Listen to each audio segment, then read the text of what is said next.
जोहार दोस्तों, आज फिर जेपीएससी मेंस की तैयारी करने वाले छात्रों के लिए आज हम एक नए टॉपिक और नए पेपर के साथ सामने आए हैं। नौकरी वाले भैया की तरफ से ये निरंतर हमारा प्रयास है कि हम जेपीएससी मेंस के जो सामान्य अध्ययन के कुल 4 प्रश्न पत्र हैं उनकी एक सिलसिलेवार चर्चा आपके सामने कर दें, ताकि मुख्य परीक्षा में आपको सहूलियत हो और आपका काम थोड़ा आसान हो सके। इसलिए नौकरी वाले भैया यूट्यूब चैनल के माध्यम से मैं अपने सहयोगी श्री कैलाश मिश्रा जी, जो कि 7वीं जेपीएससी में एक सफल अभ्यर्थी रहे हैं और अभी झारखंड शिक्षा सेवा में अपना योगदान भी दे रहे हैं, हम दोनों लगातार आपके सामने आएंगे और विभिन्न टॉपिक्स पर मुख्य परीक्षा के दृष्टिकोण से बात करेंगे। तो दोस्तों, आज हमने तो इतिहास विषय पर काफ़ी सारे बिंदुओं को या काफ़ी सारे टॉपिक्स पर चर्चा की है और वो तो निरंतर जारी रहेगा ही, लेकिन आज हम जेपीएससी मुख्य परीक्षा के पेपर 4, जिसमें कि भारतीय संविधान और राज्य व्यवस्था, लोक प्रशासन और सुशासन से संबंधित प्रश्न आते हैं, इस पेपर 4 के बारे में आज हम थोड़ा डिस्कस इस सत्र में करेंगे। तो जेपीएससी जो पेपर 4 है मुख्य परीक्षा के लिए, जो पेपर 4 है सामान्य अध्ययन का जो ये पत्र है, इसे आप 2 खंडों में बांटा गया है। पहला खंड भारतीय संविधान और राज्य व्यवस्था और दूसरा खंड लोक प्रशासन और सुशासन। ये दोनों से 100 मार्क्स के क्वेश्चंस आते हैं। तो दोस्तों, ऐसा देखा गया है कि विगत मुख्य परीक्षाओं में आयोग ने ये प्रथम खंड पर काफी जोर दिया है। तो ऐसा भी देखा गया है कि अगर खंड ए अर्थात भारतीय संविधान और राज्य व्यवस्था की अगर समुचित तैयारी की जाए तो आप पूरे प्रश्न पत्र को भी हल कर सकते हैं, इस खंड की कोई विशेष तैयारी किए बिना। लेकिन हमें एक सुरक्षित मार्ग अपनाना है और हमें इस पोर्शन को नेग्लेक्ट नहीं करना है। हालांकि आप विगत परीक्षा के मुख्य प्रश्न पत्र को अगर आप देखेंगे तो आप पाएंगे कि इसी खंड से प्रश्नों को ज़्यादातर दिया गया है। तो निश्चित रूप से इस खंड ए की महत्ता है और अगर आप इसको तैयार अच्छे से कर लेते हैं तो संभवतः आपका ये जो प्रश्न पत्र है पेपर 4, इसमें आपको कहीं दिक्कत नहीं आने वाली है। तो मेरी आपसे गुजारिश है कि विगत वर्ष के प्रश्न पत्र को एक बार अवश्य देखें, जो कि जेपीएससी के वेबसाइट पर उपलब्ध है। जेपीएससी के वेबसाइट पर जाइएगा, विगत वर्षों के विभिन्न परीक्षाओं के प्रश्न पत्र आपको वहाँ पीडीएफ फॉर्म में उपलब्ध हैं। तो आज हम खंड ए की चर्चा करेंगे और खंड ए में जो पहला टॉपिक है भारतीय संविधान की प्रस्तावना। यह टॉपिक इसलिए भी महत्वपूर्ण बन जाता है कि अभी तक विगत 1-2 परीक्षाओं में हम देखेंगे कि इस खंड से प्रश्न दीर्घ उत्तरीय प्रश्न नहीं पूछे गए हैं। इसलिए इसकी प्रबल संभावना है कि इस बार प्रस्तावना से जुड़ा हुआ प्रश्न मुख्य परीक्षा में आ जाए। तो हमें प्रस्तावना को समझना होगा और प्रस्तावना में निहित दर्शन को समझना होगा, ताकि हम इसके मुख्य परीक्षा में अगर ये प्रश्न आता है तो इसको हम अच्छी तरह से लिख पाएं। तो जैसा कि आप जानते हैं कि प्रस्तावना संविधान का उद्देश्य बताता है, इसलिए इसे संविधान की उद्देशिका भी कहा जाता है।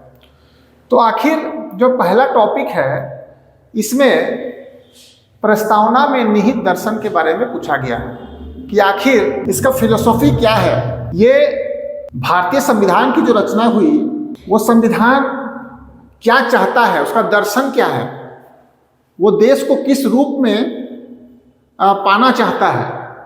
तो आखिर प्रस्तावना को जब आप पढ़ेंगे तो इसमें संविधान का उद्देश्य, कि संविधान का निर्माण किस लिए हुआ है, ये उद्देश्य संविधान निर्माताओं की जो परिकल्पना थी वो प्रस्तावना में ही झलकता है। तो प्रस्तावना को समझने के लिए, पूरे संविधान को समझने के लिए ये आवश्यक है कि प्रस्तावना का एक अध्ययन किया जाए। तो आखिर प्रस्तावना में निहित दर्शन क्या है? तो प्रस्तावना जो है पूरे संविधान के दर्शन को बताता है। और जब आप संविधान की प्रस्तावना को पढ़ेंगे तो कुछ मुख्य शब्द जो यहाँ बोर्ड में आप देख रहे हैं, संप्रभुता, समाजवादी, धर्मनिरपेक्षता, लोकतांत्रिक, न्याय, स्वतंत्रता, समता और बंधुत्व, ये जो मुख्य बातें प्रस्तावना में दिखती है, मुख्य शब्द जो दिखते हैं, इन्हीं शब्दों से प्रस्तावना का दर्शन झलकता है। तो प्रस्तावना है क्या? प्रस्तावना एक संक्षिप्त परिचय है हमारे संविधान का, और इसमें उन विचारों और मान्यताओं का संक्षिप्त रूप है जिन्हें संविधान प्राप्त करना चाहता है। तो संविधान क्या प्राप्त करना चाहता है, ये प्रस्तावना हमें बताती है। और ये जो संविधान के प्रस्तावना के जो मुख्य शब्द हैं, यही कहीं न कहीं हमारे संविधान का दर्शन है या प्रस्तावना में निहित दर्शन है। तो इससे पहले हम 42वें संविधान संशोधन की बात करेंगे, और उसमें 3 शब्द जोड़े गए हैं। उसमें से है, एक है धर्मनिरपेक्षता, जो कि यहाँ आप देख रहे हैं। उसके बाद अखंडता। तो 42वें संशोधन द्वारा समाजवादी, धर्मनिरपेक्षता और अखंडता शब्दों को जोड़ा गया है। ये आप वस्तुनिष्ठ प्रश्न में ये भी इस तरह के प्रश्न भी आ सकते हैं कि संविधान की प्रस्तावना में 42वें संविधान संशोधन द्वारा कौन कौन से शब्द जोड़े गए हैं। तो हमने बताया कि समाजवादी, धर्मनिरपेक्ष और अखंडता शब्द जो है जोड़े गए हैं। अब हम मूल बात पे आते हैं, दर्शन। अगर परीक्षा में प्रस्तावना से जुड़ा हुआ प्रश्न आता है, जिसकी कि इस बार प्रबल संभावना है, तो इसमें निहित दर्शन से जुड़ा प्रश्न आ सकता है, क्योंकि टॉपिक ही यही है कि भारतीय संविधान की प्रस्तावना में निहित दर्शन क्या है, फिलोसॉफी क्या है। तो जैसा मैंने कहा कि प्रस्तावना में ये जो मुख्य शब्द हैं, इसी से संविधान का दर्शन झलकता है। तो हमारे संविधान का उद्देश्य क्या है? एक कल्याणकारी राज्य की स्थापना करना और लोकतांत्रिक समाजवाद। इसे आप अगर 2 शब्दों में प्रस्तावना के मुख्य दर्शन की बात की जाए, निहित दर्शन की बात की जाए, तो कल्याणकारी राज्य और लोकतांत्रिक समाजवाद, ये जो 2 शब्द हैं, 2 वाक्य जो हैं, ये संविधान की प्रस्तावना के निहित दर्शन को बताते हैं कि आखिर कैसे समाज का निर्माण करना है, कैसे राज्य का निर्माण करना है, कल्याणकारी राज्य। और हमारा समाजवाद क्या होगा? लोकतांत्रिक समाजवाद होगा। तो अगर संविधान के निहित दर्शन या संविधान की प्रस्तावना में निहित दर्शन संबंधित प्रश्न आते हैं, क्या क्या हैं, उनका आप व्याख्या करें कि सब भारतीय संविधान की प्रस्तावना में निहित दर्शन की व्याख्या करें। मान लीजिए कि ये प्रश्न है, तो आप सबसे पहले लिखेंगे कि प्रस्तावना है क्या, प्रस्तावना क्या कहना चाहता है, प्रस्तावना के निर्माण का तात्पर्य क्या है, उद्देश्य क्या है। तो प्रस्तावना क्या है? एक संक्षिप्त परिचय है और उन विचारों और मान्यताओं का संक्षिप्त रूप है जिन्हें संविधान प्राप्त करना चाहता है। संविधान क्या चाहता है, क्या प्राप्त करना चाहता है, संविधान का उद्देश्य क्या है, यही तो प्रस्तावना है। तो संविधान हमारा ये चाहता है कि हमारा राज्य, हमारा देश कल्याणकारी राज्य हो, हमारा समाजवाद जो है लोकतांत्रिक समाजवाद हो। अब आगे इसकी हम डिटेल से चर्चा करेंगे। तो हम लोग एक एक करके संविधान के मुख्य शब्दों को समझेंगे और उनका क्या उद्देश्य है, क्या तात्पर्य है, क्या अर्थ है, इसको समझेंगे। तो ये जो सारे मुख्य शब्द हैं, यही कहीं ना कहीं जो है निहित दर्शन के अधीन आते हैं। और इन सब का एक समेकित लक्ष्य है, एक समेकित उद्देश्य है, वो कल्याणकारी राज्य और लोकतांत्रिक समाजवाद की स्थापना करना है। अब अगर हम संप्रभुता की बात करें, तो संप्रभुता का अर्थ क्या है? आपको इन शब्दों की थोड़ी थोड़ी व्याख्या भी करनी होगी। जब आप भारतीय संविधान की प्रस्तावना या भारतीय संविधान में निहित दर्शन से संबंधित प्रश्न आएंगे, तो आपको इन मुख्य शब्दों की व्याख्या थोड़ी थोड़ी करनी पड़ेगी और अंत में ये बताना होगा कि हमारे संविधान में जो निहित दर्शन है वो कहीं न कहीं कल्याणकारी राज्य और लोकतांत्रिक समाजवाद की स्थापना है। तो पहले संप्रभुता पे बात करते हैं कि संप्रभुता का तात्पर्य क्या है। अर्थात संप्रभुता का अर्थ है कि भारत किसी भी देश के अधीन नहीं है और न किसी अन्य देश का ये डोमिनियन है। ठीक है, अर्थात भारत अपने निर्णय स्वयं ले सकता है और इसके लिए इसके ऊपर भारत के ऊपर कोई भी बाह्य हस्तक्षेप नहीं है। अब ये प्रश्न उठता है कि भारत ने 1949 में राष्ट्रमंडल की सदस्यता ग्रहण की और ब्रिटेन को उस संगठन का सर्वोच्च माना, यानी कि भारत ब्रिटेन के अधीन आ गया क्या? जी नहीं, भारत राष्ट्रमंडल का सदस्य है लेकिन वो अपने नीति निर्माण के लिए स्वतंत्र है। उसी तरह भारत तो संयुक्त राष्ट्र का भी एक सदस्य है लेकिन इससे भारत की संप्रभुता प्रभावित नहीं होती। अब हम आगे आएंगे समाजवादी। ये सबसे इम्पोर्टेंट वर्ड है और कहीं ना कहीं ये शब्द संविधान या प्रस्तावना के निहित दर्शन को बताता है। तो इसको थोड़ा गहराई से पढ़ने की आवश्यकता है कि आखिर समाजवाद जो शब्द है, समाजवाद की अगर व्याख्या की जाए तो समाजवाद, हम दो तरह के समाजवाद पाते हैं, एक साम्यवादी समाजवाद और एक लोकतांत्रिक समाजवाद। तो भारत में लोकतांत्रिक समाजवाद है।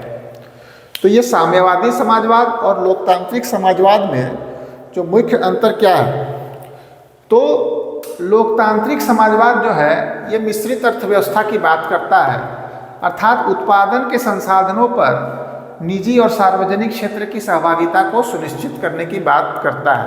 लेकिन जो साम्यवादी समाजवाद है उसमें देश की सारी संपत्ति के राष्ट्रीयकरण की बात की जाती है और निजी संपत्ति के उन्मूलन की बात की जाती है। हम देखेंगे कि एक साम्यवादी समाजवाद, इस समाजवाद में निजी संपत्ति का उन्मूलन और देश की जो संपदा है उसका सार्वजनिकरण की बात की जाती है। लेकिन हमारा जो लोकतांत्रिक समाजवाद है, हमारे भारत में जिस समाजवाद का रूप है, इसमें मिश्रित अर्थव्यवस्था अथवा निजी और सार्वजनिक क्षेत्र की सहभागिता सुनिश्चित करने की बात की गई है। तो लोकतांत्रिक समाजवाद का उद्देश्य क्या है? आखिर संविधान में लोकतांत्रिक समाजवाद की बात की गई है कि भारत में लोकतांत्रिक समाजवाद होगा।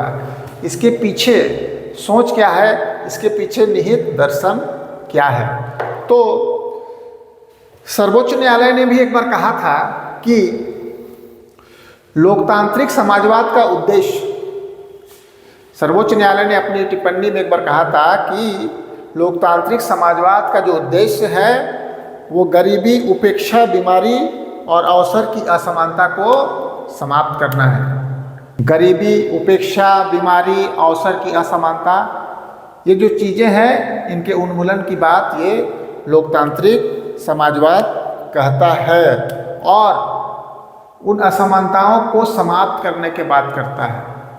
तो लोकतांत्रिक समाजवाद में हर एस्पेक्ट में लोकतंत्र, लोगों की समानता, गरीबी, उपेक्षा, बीमारी, अवसर की जो असमानता है इनको समाप्त कर इस लोकतांत्रिक समाजवाद की स्थापना की बात करता है। तो भारतीय जो समाजवाद है अर्थात लोकतांत्रिक समाजवाद, इसको मार्क्सवाद और गांधीवाद का मिला जुला रूप माना जाता है। तो हमारा जो लोकतांत्रिक समाजवाद है क्या है? मार्क्सवाद और गांधीवाद का एक मिला जुला रूप है।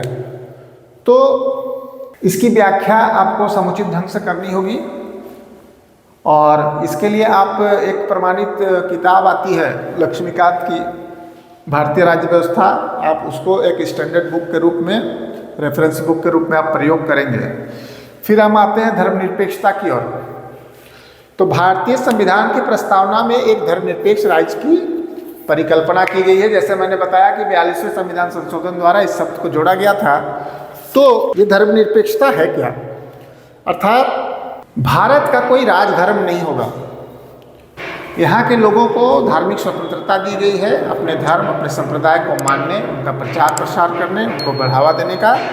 और हालांकि धर्मनिरपेक्ष राज्य स्पष्ट रूप से संविधान में वर्णित नहीं है, लेकिन 42वें संशोधन में धर्मनिरपेक्ष शब्द को जोड़ा गया और अनुच्छेद 25 से 28 जो हमारे मूल अधिकार के अधीन हमें धार्मिक स्वतंत्रता का अधिकार प्रदान किया गया है। अर्थात राज्य किसी धर्म विशेष को बढ़ावा नहीं देगा। यहाँ के लोग अपने धार्मिक स्वरूप को सुनिश्चित करने के लिए, अपनी धार्मिक मान्यताओं को साथ लेकर आगे बढ़ने के लिए स्वतंत्र है। अब लोकतांत्रिक की बात करेंगे तो लोकतंत्र का अर्थ जैसा कि आप तो समझते ही होंगे, ऐसा ये तो बहुत ही प्रचलित शब्द है। तो लोकतंत्र अर्थात एक वैसी शासन पद्धति जिसमें अपने शासक का चुनाव लोग करते हैं। तो कहीं ना कहीं जनता को सर्वोपरि बनाया गया है संविधान में। संविधान की जो शक्ति है, भारत की जो शक्ति है, ये भारत की जनता में है। तो एक लोकतंत्र की कामना की गई है, लोकतांत्रिक समाजवाद के स्थापना की बात की गई है। तो लोकतंत्र को दो भागों में बांटा जा सकता है, प्रत्यक्ष और अप्रत्यक्ष। तो हमारे देश में अप्रत्यक्ष लोकतंत्र है। प्रत्यक्ष लोकतंत्र का उदाहरण हम स्विट्जरलैंड देश को मान सकते हैं और भारत जो है एक अप्रत्यक्ष लोकतंत्र का उदाहरण है। तो अप्रत्यक्ष लोकतंत्र में क्या होता है कि लोगों द्वारा जो चुने हुए प्रतिनिधि होते हैं वही सर्वोच्च शक्ति का प्रयोग करते हैं और सरकार चलाते हुए कानूनों का निर्माण करते हैं। तो भारत में किस तरह का लोकतंत्र है, अगर ये प्रश्न आए तो अप्रत्यक्ष लोकतंत्र। प्रत्यक्ष लोकतंत्र का उदाहरण स्विट्जरलैंड को लिया जा सकता है। और अप्रत्यक्ष लोकतंत्र में क्या होता है कि जनता द्वारा जो चुने हुए प्रतिनिधि हैं वही सरकार चलाते हैं और नीति निर्माण करते हैं। इसे प्रतिनिधि लोकतंत्र भी कहा जाता है। अप्रत्यक्ष लोकतंत्र को प्रतिनिधि लोकतंत्र भी कहा गया है। और चूंकि इसलिए कहा गया है कि हम अपने प्रतिनिधि का चुनाव करते हैं जो हमारे बदले शासन व्यवस्था में सहभागिता सुनिश्चित करते हैं। इसको भी दो भाग में बांटा जा सकता है, वह है एक संसदीय और एक राष्ट्रपति। तो हमारे देश में संसदीय व्यवस्था है और प्रतिनिधि लोकतंत्र के अधीन वो आता है। तो संविधान की प्रस्तावना में जो लोकतंत्र शब्द की व्याख्या है, तो ये जो लोकतंत्र है ये किस प्रकार के लोकतंत्र की बात करता है? क्या केवल राजनीतिक लोकतंत्र की बात करता है या फिर इसमें सामाजिक और आर्थिक लोकतंत्र भी शामिल है? तो जब आप इसकी व्याख्या करेंगे लोकतंत्र की, तो भारत के संविधान में राजनीतिक लोकतंत्र के साथ साथ आर्थिक और सामाजिक लोकतंत्र की भी बात कही गई है। अर्थात भारतीय लोकतंत्र जो होगा वो सामाजिक और आर्थिक और राजनीतिक तीनों लोकतंत्र होगा। अर्थात समाज में भी लोकतंत्र होगा, आर्थिक रूप से भी जो है आर्थिक समानता, उत्पादन के साधनों और संपत्ति का जो है बहुत ज़्यादा गैप ना हो गरीबी अमीरी में, इसका भी प्रयास किया गया है। फिर राजनीतिक लोकतंत्र अर्थात जनता को ही संप्रभु माना गया है, जनता ही चुनावों में भाग लेती है, जनता ही लोगों का चुनाव करती है अपने प्रतिनिधियों का, तो जनता सर्वोपरि है, इसलिए राजनीतिक लोकतंत्र। आर्थिक लोकतंत्र जो धन की असमानता है उसको पाटने की बात की गई है। सामाजिक लोकतंत्र अर्थात लोगों के साथ धर्म, मूलवंश, जाति और किसी भी आधार पर, धर्म के आधार पर लोगों में भेदभाव नहीं किया जाएगा, ये हो गया हमारा सामाजिक लोकतंत्र। तो भारतीय लोकतंत्र एक ब्रॉड मीनिंग रखता है और इसमें सामाजिक, आर्थिक, राजनीतिक तीनों लोकतंत्र की बात आपको करनी होगी। आप सिर्फ राजनीतिक लोकतंत्र को लेकर नहीं चल सकते। भारतीय संविधान और प्रस्तावना में जो निहित दर्शन है लोकतंत्र का, वो एक समेकित लोकतंत्र है जिसमें सामाजिक, आर्थिक और राजनीतिक तीनों लोकतंत्र की बात की गई है। तो जब आप प्रस्तावना में निहित दर्शन या संविधान में निहित दर्शन की बात करेंगे तो समाजवाद और लोकतंत्र, इन पर आपको ज़्यादा फोकस करना होगा। एक कल्याणकारी राज्य की परिकल्पना और लोकतांत्रिक समाजवाद। तो अब हम आगे बात करेंगे न्याय की। न्याय, स्वतंत्रता, समानता, बंधुत्व, ये भी प्रस्तावना में निहित दर्शन के अधीन आएंगे। तो आपको इनकी भी क्रमवार व्याख्या करनी होगी। हम न्याय पे आते हैं। न्याय, तो संविधान की प्रस्तावना किस न्याय की बात करता है, कैसा न्याय है? तो न्याय के 3 भिन्न रूप इसमें शामिल है। न्याय के 3 भिन्न रूप इसमें शामिल हैं। सामाजिक न्याय, आर्थिक न्याय और राजनीतिक न्याय। तो ये सामाजिक न्याय क्या है? सामाजिक न्याय यह है कि समाज में किसी वर्ग के साथ अन्याय न हो सके, इसका भी ध्यान हमारे संविधान ने रखा है। हमारी प्रस्तावना में यह दर्शन झलकता है कि हमारे देश में न्याय हो, और वो न्याय क्या हो? सामाजिक, आर्थिक और राजनीतिक। तो सामाजिक न्याय क्या है? सामाजिक न्याय अर्थात समाज में कोई भेदभाव की स्थिति न हो हमारे देश में, ये दर्शन है प्रस्तावना का। हर व्यक्ति के साथ जाति, रंग, धर्म, लिंग के आधार पर भेदभाव न हो, सबके साथ समान व्यवहार की परिकल्पना की गई है का दर्शन इसमें समाहित किया गया है। दूसरा, हम आर्थिक न्याय की बात करें तो इसमें जो देश की संपदा है, आय है और संपत्ति जो असमानता है, गरीबी और अमीरी के बीच जो गैप है, इसको पाटने का एक दर्शन दिया गया है। हमारा देश ऐसा हो कि आर्थिक असमानता न हो, देश की आय पर, देश की संपत्ति पर समान रूप से सबका अधिकार सुनिश्चित हो, ऐसे दर्शन की बात की गई है। फिर हम आते हैं, हमने देख लिया सामाजिक न्याय, आर्थिक न्याय। अब हम देखेंगे राजनीतिक न्याय। तो राजनीतिक न्याय का क्या अर्थ है? तो राजनीतिक न्याय अर्थात लोगों को राजनीति में सहभागिता के अवसर प्राप्त हो। तो ये अवसर कैसे प्राप्त होगा?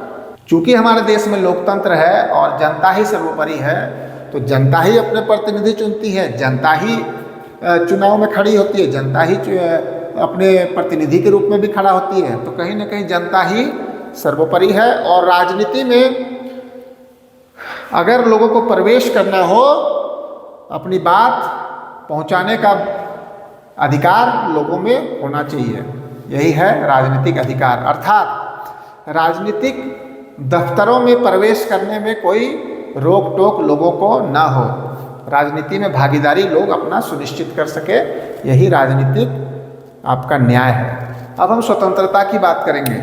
स्वतंत्रता, समता और बंधुत्व, ये जो लास्ट जो 3 पॉइंट्स हैं, ये हमारी प्रस्तावना में कहाँ से लिया गया है? ये जो 3 शब्द आते हैं, समानता, स्वतंत्रता और बंधुत्व, ये फ्रांस की क्रांति से लिए गए ये शब्द हैं। चूँकि फ्रांस की जो क्रांति हुई थी 1789 में, जो शुरू हुई थी 14 जुलाई 1789 को, इसमें स्वतंत्रता, समता और बंधुत्व का नारा दिया गया था। तो उस फ्रांस की क्रांति से भी ये शब्द लिए गए हैं और प्रस्तावना में डाले गए हैं, और ये प्रस्तावना के दर्शन को परिलक्षित करता है। संविधान कैसा हो, संविधान का दर्शन को भी ये परिलक्षित करता है। तो स्वतंत्रता का अर्थ क्या है? अगर इसकी थोड़ी सी हम व्याख्या करें तो स्वतंत्रता का अर्थ है कि लोगों की जो गतिविधियां हैं, जनता की जो गतिविधियां हैं, उस पर किसी भी प्रकार की रोक टोक न हो, साथ ही साथ व्यक्ति को विकास के अवसर प्राप्त हो। इसीलिए लोगों को मौलिक अधिकार प्रदान किए गए हैं। इसमें आप देखिएगा कि स्वतंत्रता का अधिकार है अनुच्छेद 19 से 22 तक। उससे पहले हम समता का अधिकार देखते हैं। समता का अधिकार मौलिक अधिकार के रूप में संविधान के अनुच्छेद 14 से 18 तक दिया गया है। तो आखिर स्वतंत्रता क्यों जरूरी है? लोगों के विकास को सुनिश्चित करने के लिए।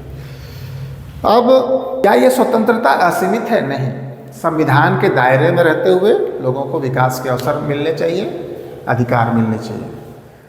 अब समता की बात करते हैं। समता का अर्थ क्या है? समाज के किसी भी वर्ग के लिए कोई विशेषाधिकार न हो, अर्थात बिना किसी भेदभाव के हर व्यक्ति को समान अवसर। समाज में कोई विशेषाधिकार प्राप्त वर्ग नहीं होना चाहिए, सभी को समान अवसर सुनिश्चित किया जाए, यही है समता और अनुच्छेद 14 से 18 में समानता के अधिकार की बात की गई है। आप देखेंगे कि समता के लिए जो है अलग अलग अनुच्छेदों में इसकी व्याख्या की गई है और ये वस्तुनिष्ठ प्रश्न के लिए भी आप लोगों के उपयोगी होंगे। जैसे विधि के समक्ष समानता, समता की बात करें तो विधि के समक्ष समानता किस अनुच्छेद में है? तो अनुच्छेद 14। आपको ये भी अनुच्छेद याद रखना होगा क्योंकि वस्तुनिष्ठ प्रश्न भी परीक्षा में आते हैं और वो आपके मार्क्स को बढ़ाने में आपका बहुत ही महत्वपूर्ण होता है। इसलिए आपको थोड़ा सा अनुच्छेदों को भी लेके चलना होगा कि आखिर समता है तो अनुच्छेद 14 में क्या है? अनुच्छेद 14 में है विधि के समक्ष समानता, मतलब कानून के नज़र में सभी बराबर है। उसके बाद 15 अनुच्छेद 15 की हम बात करेंगे तो धर्म, मूलवंश, जाति, लिंग, जन्मस्थान के आधार पर लोगों से कोई भी भेदभाव न हो। उसके बाद अनुच्छेद 16 लोक नियोजन के विषय में अवसर की समानता, अर्थात जो सरकारी नौकरियां हैं नियोजन के मामले में लोगों को समान अवसर मिलने चाहिए। 17 में है अस्पृश्यता का अंत और 18 में है उपाधियों का अंत। तो इस तरह की समता की बात यहाँ की गई है। अब हम लोग आते हैं बंधुत्व। बंधुत्व का क्या अर्थ है? बंधुत्व का अर्थ है भाईचारा, भाईचारे की भावना। तो भारतीय संविधान की जो प्रस्तावना है ये पूरे संविधान के दर्शन को बताता है और इसमें निहित दर्शनों में बंधुत्व की भी बात है। तो बंधुत्व अर्थात हमारा देश क्या हो, भाईचारा हो हमारे देश में, और इस भाईचारे की भावना को लाने के लिए, उसको प्रबल बनाने के लिए संविधान में क्या व्यवस्था की गई है? तो एकल नागरिकता की व्यवस्था। हमारे भारत में एकल नागरिकता का प्रावधान है, अर्थात हम सभी लोग भारत के नागरिक हैं। हम जैसे आप अमेरिका के संविधान को देखेंगे वहाँ दोहरी नागरिकता का प्रावधान है।